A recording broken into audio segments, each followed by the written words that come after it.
Reprise des activités à la primature. Un conseil de gouvernement a eu lieu ce mardi en présence du Premier ministre Soro Guillaume. Dans ce journal, le message du chef du gouvernement ivoirien. Une importante mission de la Banque mondiale arrive demain à Abidjan. L'objectif de cette mission, évaluer le programme économique et financier de la Côte d'Ivoire. Des précisions dans quelques instants. L'actualité politique en Afrique est toujours dominée par la situation qui prévaut au Sénégal. Les opposants persistent et signent l'élection présidentielle sans Abdoulaye Wade. Voilà pour le sommaire. Bonsoir et bienvenue à ce point complet de l'actualité en Côte d'Ivoire et à l'étranger. Le chef de l'État, le président Alassane Ouattara, a regagné Abidjan ce mardi après sa visite d'État effectuée en France et sa participation au 18e sommet de l'Union africaine à Addis Abeba en Éthiopie. Le président de la République est donc arrivé à l'aéroport Félix Houphouët-Boigny à 17 h, accompagné de son épouse Dominique Ouattara.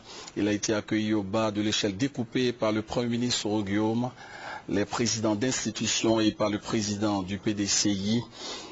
Henri Konan Bédié et son épouse, le président de la République, a reçu les honneurs militaires, comme vous le voyez sur votre écran. Le compte-rendu complet de Viviane Agniben avant la fin de ce journal. Les préparatifs du prochain Conseil des ministres ont eu lieu ce matin à la primature au cours du Conseil de gouvernement en présence du Premier ministre Soro Guillaume. Ce Conseil de gouvernement a été marqué par une déclaration du chef du gouvernement ivoirien. Dans l'ordre normal des choses, un gouvernement a vocation de plancher sur les sujets d'importance qui touchent au quotidien des citoyens. Donc nous avons un ordre du jour normal du Conseil de gouvernement. Donc nous avons depuis 10 heures commencé à travailler sur plusieurs dossiers. Et en même temps, le Conseil de gouvernement sert à préparer le Conseil des ministres qui se tiendra non pas demain mercredi, mais jeudi. Donc compte tenu du fait que nous avons un agenda chargé et que demain nous rencontrons les administrateurs de la Banque mondiale, donc le Conseil des ministres se tiendra plutôt jeudi à 9 h au Palais. Est-ce qu'on peut avoir une idée seulement des dossiers que vous avez? Écoutez, on vient de parler de la question de l'accouchement par césarienne, donc c'est un dossier qui a été adopté.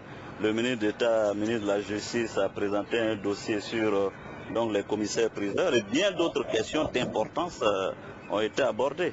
Okay, monsieur le Premier ministre, alors que pouvez-vous dire aux Ivoiriens pour les rassurer concernant les rumeurs sur votre arrestation, concernant également les rumeurs sur votre probable transfert à la CPI? Bon, heureusement que ce n'est pas votre souhait, je suis là. Les rumeurs, je pense qu'il faut laisser les rumeurs mourir de leur propre poison. Dans quelques instants, nous allons échanger avec l'imam Cissé Djigiba Abdallah, président de la fondation Djigui. Avec lui, nous allons parler des mutilations génitales. Les mutilations génitales étaient au centre d'une visite effectuée à Dabakala par le ministre de la Famille et de l'Enfant. Les temps forts de cette visite avec Victorien Angoua. Elles étaient 45 excisées, une n'a pas survécu. La famille Ouattara a perdu sa fille de 4 ans. J'ai trouvé la famille, je leur ai même parlé que l'enfant était anémié. Après l'excision, bien sûr. C'est ainsi, un jour, un mardi, ils ont envoyé l'enfant à l'hôpital de Dabakala pour des soins médicaux. C'est là-bas, par constat de l'infirmier, je veux que l'enfant était anémié. Puisque après l'excision, l'enfant avait perdu assez de sang. Automatiquement, puisque l'enfant manque de sang. Le ministre de la Famille, de la Femme et de l'Enfant s'est rendu à Kotolo pour apporter condoléances et soutien du gouvernement. C'est que la mutilation génitale féminine constitue un danger pour les filles, mais c'est aussi un sujet tabou dans cette partie de la Côte d'Ivoire. Il y a la pratique dans presque tous les villages, surtout tous les cantons du département de Dabakala. Les explications sont liées au fait que c'est des coutumes qui ont été laissées par les aïeux, donc ça se transmet donc de famille en famille. Alors ce qui fait que les premières personnes qui pratiquaient l'excision, donc les exciseuses qui sont décédées, ont dû léguer ces pouvoirs-là à leur grande fille. Donc, elles aussi, à leur tour, elles lèguent à chaque fois avant de partir le pouvoir. Donc ça fait que la transition est toujours là. Voilà, donc, et les femmes aussi expliquent ce fait-là pour dire qu'il y a des situations quand les femmes sont excisées, ça les empêche d'avoir beaucoup de relations sexuelles en dehors du couple. Avec diplomatie, l'émissaire du gouvernement a amené le chef de canton Ouattara Tiefi et les populations à sortir des réflexes qui font des mutilations génitales féminines une affaire de religion. Le chef nous a accompagnés afin que nous puissions passer le message de sensibilisation et surtout le message du gouvernement qui consiste à garder au niveau des traditions ce qui est bon, mettre de côté ce qui peut toucher à la santé et à la vie des populations. Nous avons trouvé une population extrêmement ouverte, une population prête, surtout au niveau des femmes, à déposer le couteau, et nous avons donc proposé au chef que Kotolo soit le modèle de la lutte contre les mutilations génitales féminines dans la région. Sur le terrain, ONG, ministères et partenaires ne désespèrent pas. Il y a eu beaucoup de sensibilisation sur le terrain qui ont amené davantage la population à se saisir de la question. Je pense que maintenant, la population a compris. Abandonner l'excision dans ces milieux paraît difficile, mais les choses évoluent. Une des solutions, encourager les activités génératrices de revenus. Nous avons été contactés par l'UNFP. Kotolo a bénéficié d'un appui de 456% qui ont été livrés depuis le 7 janvier. Raymond Kofi Goudou entend poursuivre le combat afin que la situation malheureuse de Kotolo ne se reproduise plus. Bonsoir. Alors, est-ce qu'il s'agit de l'imam de la mosquée du plateau qui est sur le plateau ou c'est l'humanitaire? C'est les deux à la fois. Les deux à la fois. Alors, vous vous intéressez aux mutilations génitales? Oui, tout à fait. Pourquoi un imam s'intéresse-t-il? Oui, je m'intéresse à la question des mutilations génitales féminines parce que j'ai prêté l'oreille à une conférence donnée par les professionnels de la santé et particulièrement les gynécologues obstétriciens lors d'une conférence qui a été organisée par l'AIDF, l'Association ivoirienne pour la défense des droits de la femme. Et à cette occasion, j'ai mesuré le danger que constituait cette pratique pour la santé maternelle et infantile et également les conséquences ont été largement expliquées et d'où donc depuis 1995-96 j'ai pris fait et cause pour la sensibilisation, l'information de la population sur les dangers que courent nos filles, donc nos mamans également et nos épouses par cette pratique qui est certainement très ancienne. Alors quel sentiment avez-vous? Vous avez comblé un vide? Oui, bien sûr, nous avons comblé un vide parce que je dis nous, je ne suis pas seul, il y a d'autres imams, il y a également d'autres membres de la société civile, des laïcs, qui ont compris le sens de ce mouvement et nous nous joignons ensemble pour informer, pour éduquer et former. Et nous ne sommes pas seulement à Abidjan, nous allons également à l'intérieur pour une caravane de sensibilisation sur la question. L'image que nous avons vue tout à l'heure, nous avons déjà été 3 fois à Dabakala, et même dernièrement, cela fait moins d'1 mois où nous étions rendus. Le danger de la situation, c'est qu'on parle d'une fille, d'une dame qui est morte tout à l'heure, mais ce n'est pas, c'est un peu ce qu'on voit. Mais ces cas de décès sont récurrents.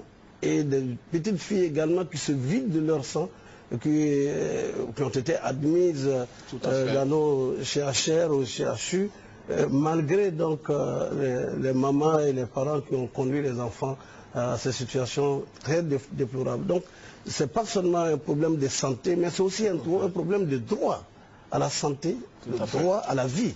Et c'est pour cette raison que, décidément, dans le cadre de notre fondation, nous avons mis en place un programme pour la réhabilitation de la conscience de la dignité de la femme et également défendre leur droit à la vie et leur droit à la santé. Alors avant de poursuivre sur ce plateau, votre fondation Djigui, La Grande Espérance, a commémoré ce mardi la journée mondiale de lutte contre les mutilations génitales, suivant les temps forts de cette cérémonie avec Ali Diarachouba. Le prolongement de la journée mondiale de lutte contre les mutilations génitales féminines, célébrée le 6 février de chaque année, la Fondation Djigui, La Grande Espérance, a initié ce mardi 7 février 2012 une cérémonie de commémoration à l'hôtel du district au Plateau. Tous les partenaires de la Fondation ont été représentés, à savoir le ministère de tutelle, le ministère de la Famille, de la Femme et de l'Enfant, le corps diplomatique, les représentants du système des Nations Unies, les parlementaires, les religieux et plusieurs associations et ONG qui luttent pour la promotion du genre. À l'ouverture, le président de la Fondation Djigui, l'imam Sissé Djigiba Abdallah, a présenté sa structure et remercié tous les acteurs qui aident à mettre un terme au MGF. Occasion aussi de faire l'état de la prévalence des mutilations génitales féminines en Afrique et particulièrement en Côte d'Ivoire.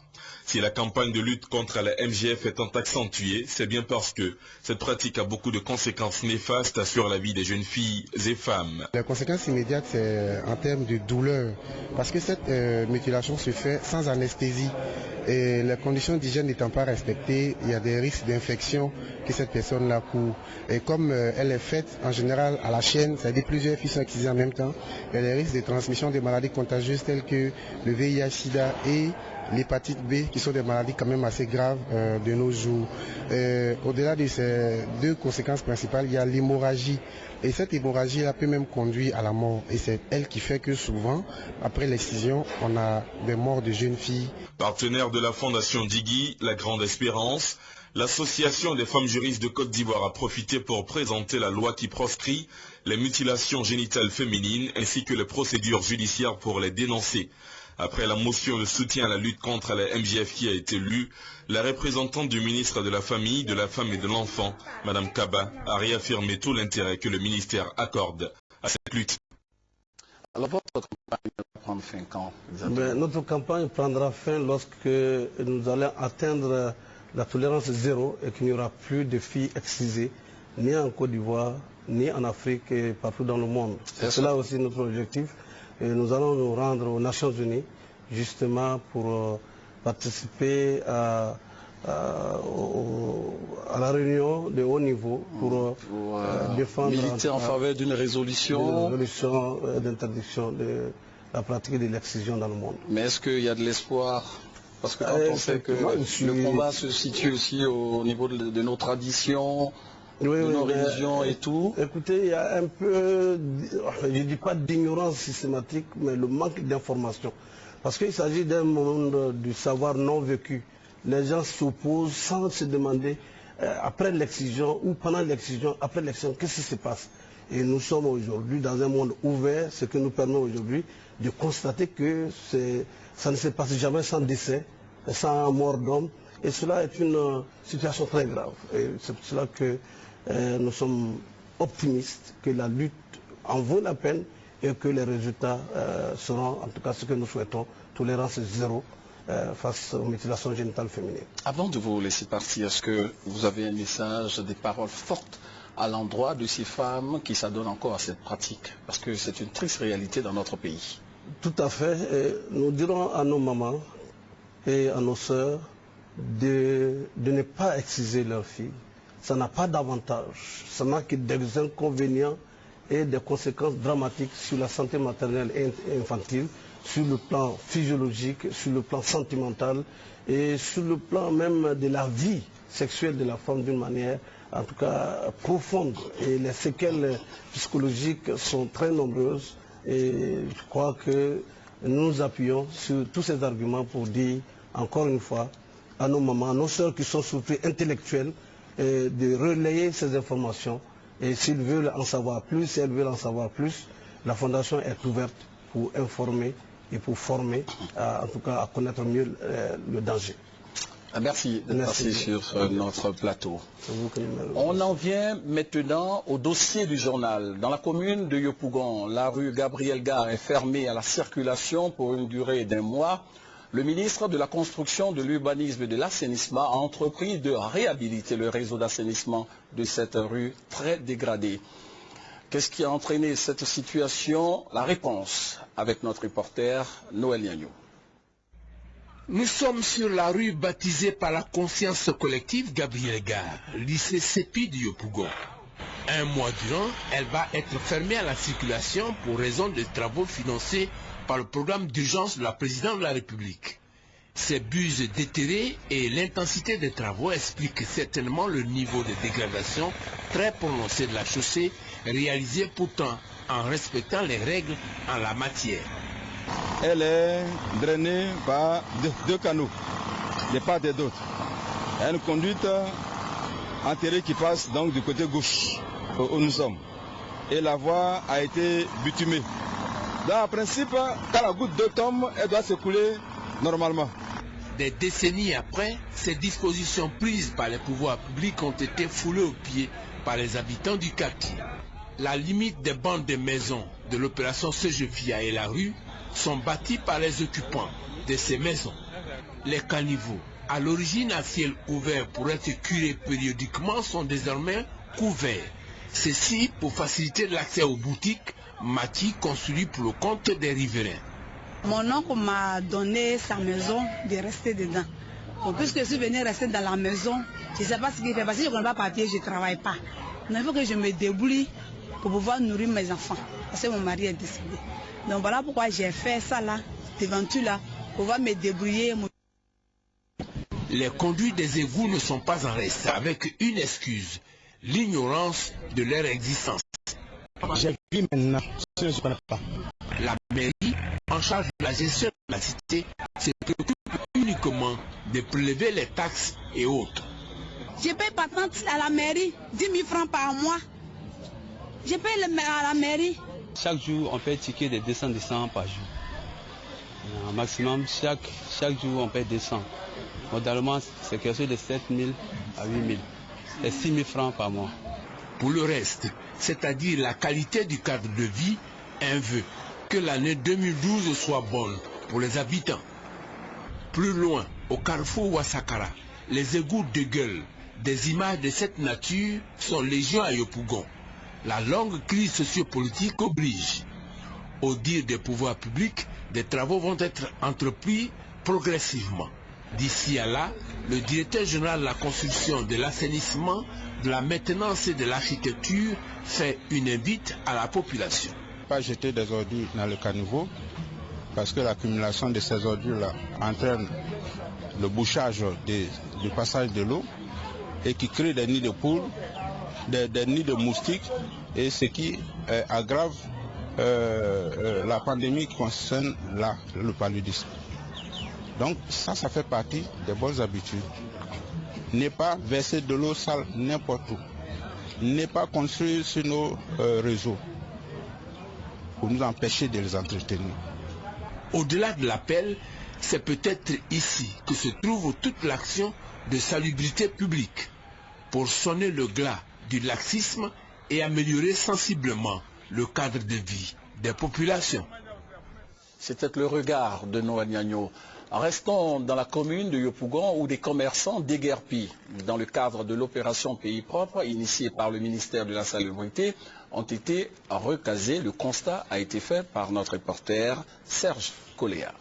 Plusieurs commerçants de la commune de Yopougon installés sur les trottoirs, artères et sur le domaine public ont été touchés par l'opération Abidjan Ville Propre lancée par le ministre de la Salubrité urbaine, Anne Ouleto. Pour aider la municipalité à les recaser, des opérateurs économiques ont initié ce projet de construction de magasins mobiles sur des conteneurs maritimes. Nous avons transformé avec des sujets nationaux qui ont appris le métier depuis l'Angleterre en passant par le Ghana pour venir s'installer maintenant en Côte d'Ivoire et faire en sorte que les jeunes Ivoiriens apprennent à construire dans ce type de modèle de construction qui est révolutionnaire, modulaire, mobile et économique. Alors on est dedans ici, ça va un peu. C'est mieux qu'au dehors là-bas. Si on est dedans, les voitures ne peuvent pas passer pour venir faire accident et nous là. En visite sur le site, le premier magistrat de la commune de Yopougon, le docteur Yao Bertin, a pu s'informer sur les installations techniques dans les magasins. Il invite l'ensemble des opérateurs économiques à faire preuve d'imagination pour soulager la souffrance des commerçants. Une trentaine de magasins dont les travaux sont achevés devraient bientôt être livrés aux commerçants déguerpis de Ouakouboui. Le district d'Abidjan et l'ANADER, l'Agence nationale de développement rural, conjuguent leurs actions pour créer des emplois et des richesses au profit des couches vulnérables, notamment les femmes et les jeunes. 94 villages du district d'Abidjan ont été ciblés pour la mise en œuvre du projet. Les détails avec Lassina Ouattara. Ce projet s'étend sur plusieurs années.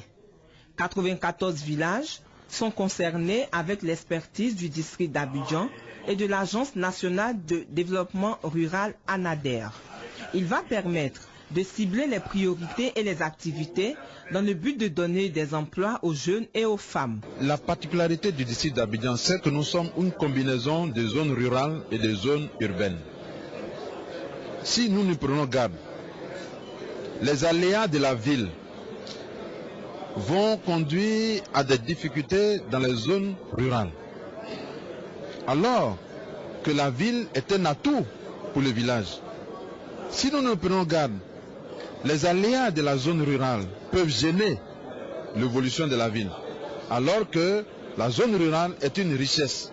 Cela n'est pas du discours, il faut aller sur le terrain. Et nous avons trouvé un partenaire idéal, c'est l'ANADER, qui a la capacité, les hommes et les compétences, la méthode pour nous aider à trouver la réponse aux préoccupations des jeunes et des femmes.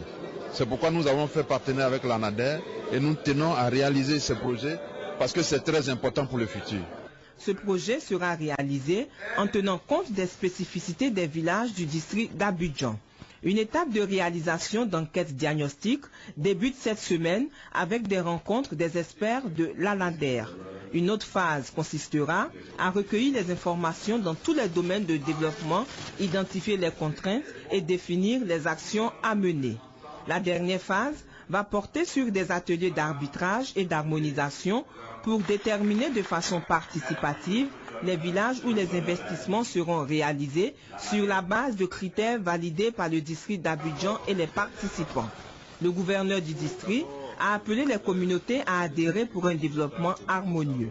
Il a souligné que le projet est un processus à terme pour le bien-être et l'amélioration du quotidien des populations.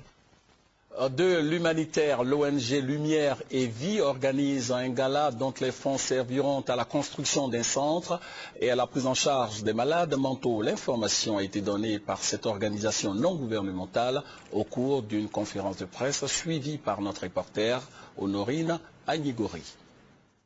La promotion de la santé mentale est le leitmotiv de cette ONG Lumière et Vie.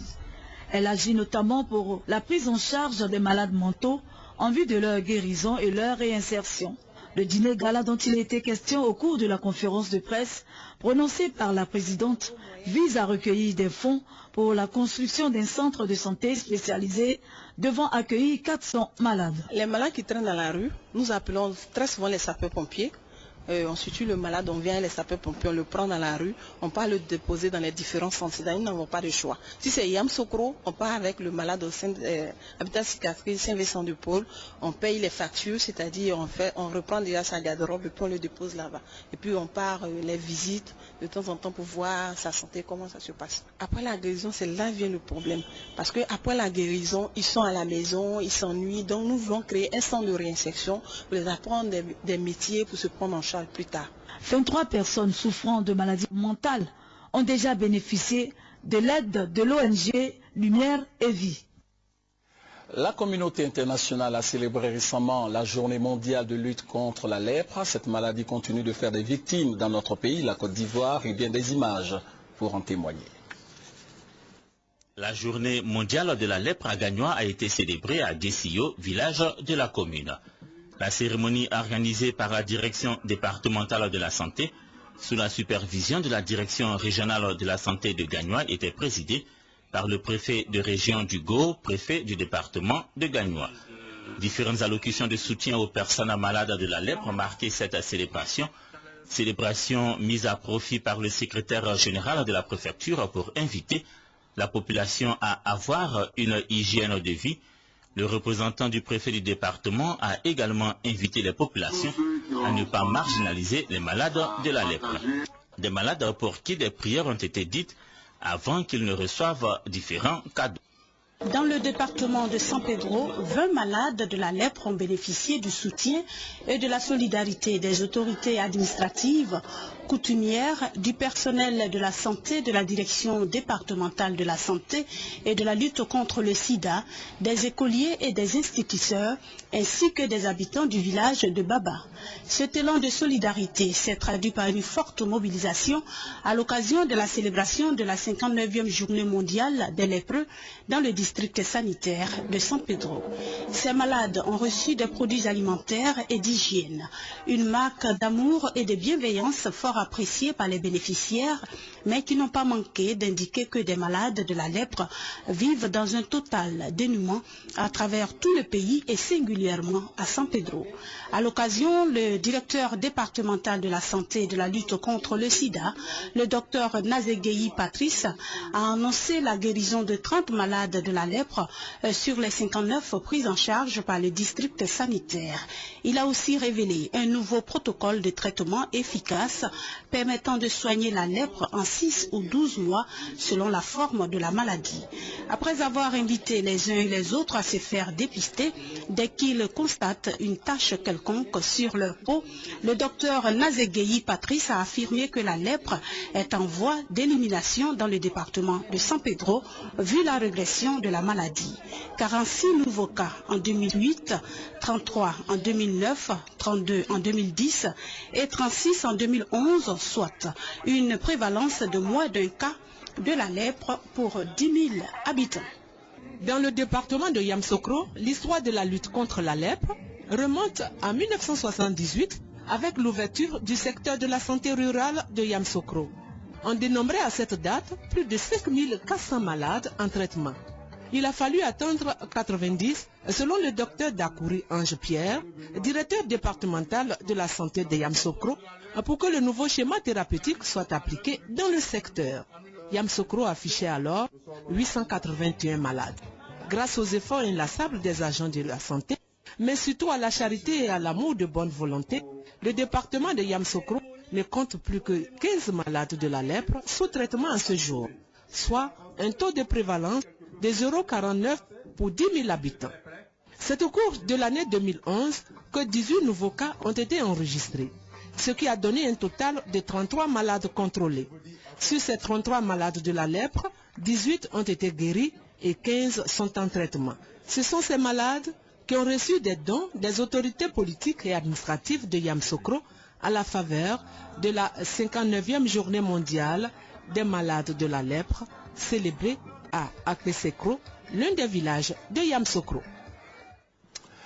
Dans l'actualité ce soir, l'ouverture du deuxième atelier de formation des cartes de vulnérabilité environnementale. L'atelier est initié par le CIAPOL, le Centre ivoirien anti-pollution, en partenariat avec l'Association internationale de l'industrie pétrolière pour la sauvegarde de l'environnement. Ce projet a été mis en place par l'Organisation maritime internationale. Les détails avec Juliette Ouya. Les océans et les côtes des 22 pays signataires de la Convention d'Abidjan fournissent des avantages sociaux et économiques considérables. Malgré cette importance avérée, ces précieux écosystèmes sont compromis par la pollution anarchique par les hydrocarbures. Pour remédier à ce problème, l'atelier technique sur le développement des cartes de vulnérabilité environnementale, organisé par le Centre ivoirien anti-pollution, le CIAPOL, vise à établir un outil d'aide à la prise de décision lorsque face à une pollution qui dérive vers les côtes, l'État ivoirien doit choisir les sites prioritaires à protéger. Le choix ne peut se faire que si vous avez des données scientifiques pour décider. C'est par exemple les ressources socio-économiques, les ressources biologiques et même le type de côte. Lancé en 1996 en Afrique du Sud, ce programme veut renforcer la capacité des pays à se préparer et à lutter contre les pollutions marines par hydrocarbures. Pour réaliser ce genre d'outils, nous allons réunir plusieurs experts autour de la table et ils vont apporter leur expertise sur les différentes thématiques des cartes de vulnérabilité, le type de côte, la biologie, l'économie, les aspects opérationnels et on va regrouper l'ensemble de ces données, informations, expertises pour produire ces cartes. Rappelons que la Convention d'Abidjan stipule que les États membres doivent s'accorder pour préserver les ressources marines de l'Afrique occidentale, centrale et australe. Voilà, rappelons que le chef de l'État, le président Alassane Ouattara, est depuis cet après-midi de retour au pays. Et dans quelques instants, nous allons vous proposer l'ambiance qui a prévalu à son arrivée à l'aéroport Félix Houphouët-Boigny. De l'économie à présent, une importante mission de la Banque mondiale arrive demain à Abidjan pour évaluer le programme économique et financier de la Côte d'Ivoire dans le cadre de l'initiative PPTE. Cette visite des administrateurs de la Banque mondiale vise donc à toucher du doigt les grands défis de la Côte d'Ivoire dans le contexte de la reconstruction et de la réconciliation nationale. L'importance de cette mission économique avec Jean-Jacques Kwame. Pour cette mission en Côte d'Ivoire, c'est près de la moitié du conseil d'administration de la Banque mondiale qui va faire les déplacements. Les administrateurs du groupe de la Banque mondiale se déplacent rarement hors de Washington, siège de cette institution. Quand ils le font, c'est généralement pour des motivations d'un indéniable intérêt, tant pour le pays visité que pour l'institution. C'est pourquoi l'administrateur de la Banque mondiale pour la Côte d'Ivoire, Agapito Mendes Diaz, a qualifié la mission en Côte d'Ivoire lors de sa visite de préparation d'inédite et porteuse d'espoir. C'est remarquable, les efforts qu'on peut enregistrer ici en Côte d'Ivoire. Donc je ne peux que témoigner que les efforts sont énormes et que ces efforts doivent être soutenus. Donc nous serons ici le 8 au 12 février pour visiter le pays et pour voir comment est-ce qu'on peut soutenir tous les efforts qui sont en cours. Obtenu en mars 2012 l'atteinte du point d'achèvement de l'initiative PPTE, pays pauvres très endettés, est l'une des priorités de l'État de Côte d'Ivoire. Et cette mission de la Banque mondiale peut être un déclencheur. Le conseil d'administration du groupe de la Banque mondiale est placé au haut de l'échelle de la hiérarchie de l'institution. C'est ce conseil qui approuve les grandes décisions managériales, les allocations de ressources au pays, les accords de financement, prêts, crédits et dons, les politiques opérationnelles et autres. Ces pouvoirs lui sont délégués par les pays actionnaires de la Banque mondiale. Ce sont donc les vrais patrons de cette institution qui seront en Côte d'Ivoire du 8 au 11 février. Au programme, dialogue de haut niveau avec les plus hautes autorités de la République, rencontre avec le président de la commission Dialogue, Vérité et Réconciliation, des représentants du secteur privé, de la société civile et des visites de terrain pour mieux appréhender les réalités de la Côte d'Ivoire. Poursuivons avec ce séminaire régional qui a pour thème « Recouvrement et la comptabilité des recettes fiscales » qui se tient depuis hier à Abidjan. Le séminaire regroupe des représentants de l'administration des impôts d'une dizaine de pays de l'Afrique de l'Ouest. Des précisions avec Jean-Jacques Kwame. Le séminaire recouvrement et comptabilité des recettes fiscales fait suite à celui de Niamey en 2006 où il a été convenu d'adopter le principe de la fusion des services d'assiette et des recettes fiscales au sein des administrations des 8 pays de l'UEMOA, Union économique et monétaire ouest-africaine, la Guinée et la Mauritanie, région couverte par le Centre technique d'assistance du FMI Afritac pour l'Afrique de l'Ouest. Ouvrant les travaux de ce séminaire, le représentant du ministre de l'économie et des finances a indiqué que la Côte d'Ivoire a déjà pris l'initiative d'accroître et de renforcer le nombre des services chargés du recouvrement des recettes et de la tenue de comptabilité. Pour le directeur Afritac, cette fusion, recouvrement et comptabilité des recettes au sein des pays de la sous-région va améliorer la disponibilité et la qualité des données comptables. Ce séminaire a pour objectif d'identifier les meilleures approches possibles pour renforcer les systèmes de recouvrement et de comptabilité des recettes fiscales et préparer cette transition importante. En ligne avec le modèle Afritac, fondé sur les bonnes pratiques régionales et internationales, pratiques parfois différentes d'un pays à un autre, pour des solutions adaptées au contexte institutionnel et aux réalités de chaque pays. Cette fusion répond également pour les pays de l'UEMOA au nouveau cadre harmonisé des finances publiques adopté en 2009. Au menu de cette formation de 5 jours, qui a enregistré une quarantaine de participants venus des 10 pays africains entre autres, le transfert du recouvrement aux administrations fiscales et son impact en matière de comptabilisation des recettes. Comme annoncé en début de journal, le chef de l'État, le président Alassane Ouattara, a regagné Abidjan ce mardi après sa visite d'État effectuée en France et sa participation au 18e sommet de l'Union africaine à Addis Abeba en Éthiopie.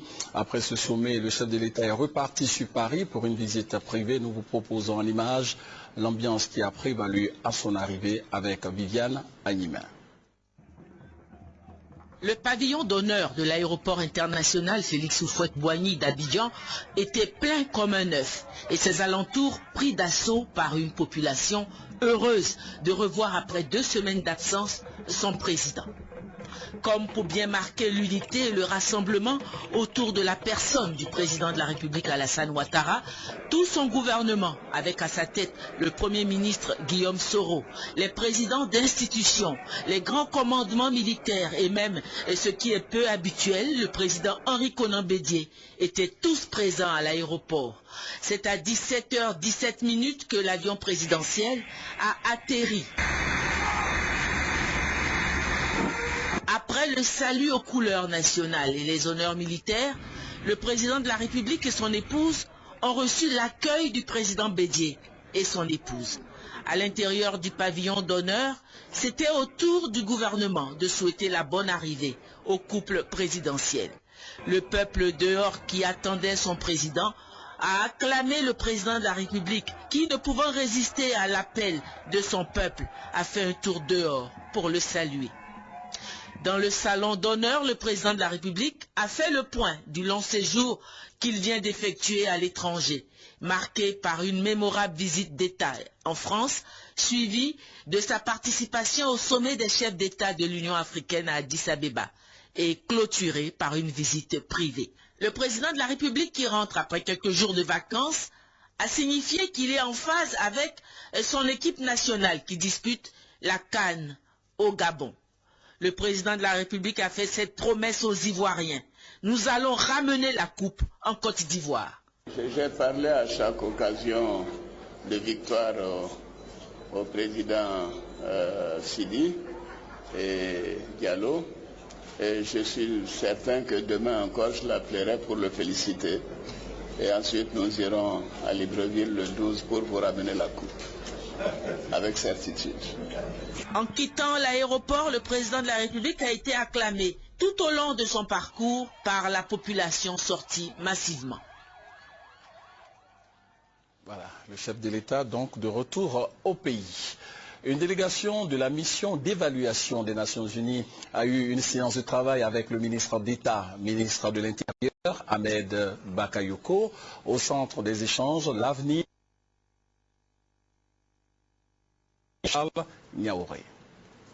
Avec le Premier ministre Guillaume Soro, la délégation de la mission d'évaluation des Nations Unies, qui séjourne en Côte d'Ivoire depuis 72 heures, et conduite par Nanette Ahmed, a eu une séance de travail avec le ministre d'État, ministre de l'Intérieur, Ahmed Bakayoko. Il a partagé avec nous son analyse de la situation, les défis et comment nous pouvons aller de l'avant. Et cela va nous aider à énoncer une analyse et des recommandations pour des domaines liés à la structure et à la force de l'ONUCI, comme nous l'a demandé le Conseil de sécurité. De concert avec le gouvernement et d'autres parties prenantes au niveau national, avec l'ONUCI et sous la direction du représentant spécial de Secundus, et bien sûr avec les fonctionnaires des Nations Unies ici et d'autres partenaires internationaux. Nous sommes vraiment là à l'entame de notre visite et la discussion avec le ministre a été très enrichissante. La délégation onusienne va séjourner en Côte d'Ivoire jusqu'au 17 février 2012. L'actualité sur le continent africain, c'est aussi la situation de crise politique qui prévaut en ce moment au Sénégal. Les opposants continuent de réclamer le retrait de la candidature d'Abdoulaye Wade à l'élection présidentielle. Pas d'élection présidentielle avec Abdoulaye Wade. L'opposition regroupée au sein du mouvement du 23 juin maintient la pression sur le président sortant. Pour la première fois depuis le lancement de la campagne, un candidat à la présidentielle a évoqué la création d'un Conseil national de transition, au cas où Abdoulaye Wade persisterait à se présenter à ce scrutin. Si Abdoulaye Wade persiste, prévient l'opposant Cheikh Tidiane Gadio, nous n'allons pas le reconnaître, ni reconnaître son gouvernement. Et nous allons organiser une campagne pour la reconnaissance d'un Conseil national de transition au Sénégal. Écarté de la présidentielle, Youssou N'Dour ne rate aucune occasion pour fustiger celui qu'il appelle le vieillard. Il a demandé hier à ses compatriotes de ne pas refuser l'argent de ceux qui veulent acheter leur conscience. Vous connaissez le système du parti au pouvoir. Ils volent l'argent du peuple. S'ils vous remettent cet argent pour vous corrompre, prenez-le, mettez-le dans vos poches et votez contre eux.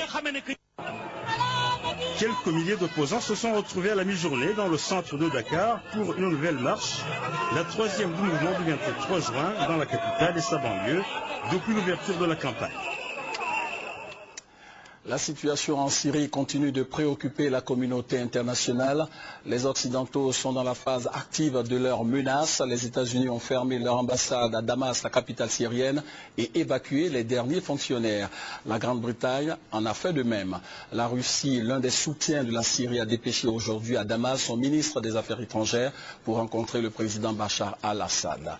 Rappelons que la répression en Syrie a fait plus de 6000 morts depuis mars 2011. Rappelons que le chef de l'État, le président Alassane Ouattara, a regagné Abidjan ce mardi après sa visite d'État effectuée en France et sa participation au 18e sommet de l'Union africaine à Addis Abeba en Éthiopie. Après ce sommet, le chef de l'État est reparti sur Paris pour une visite privée. C'est la fin de cette édition. Merci de l'avoir suivi. Demain, vous aurez un journal de 20 h décalé à 21 h 30. Portez-vous bien.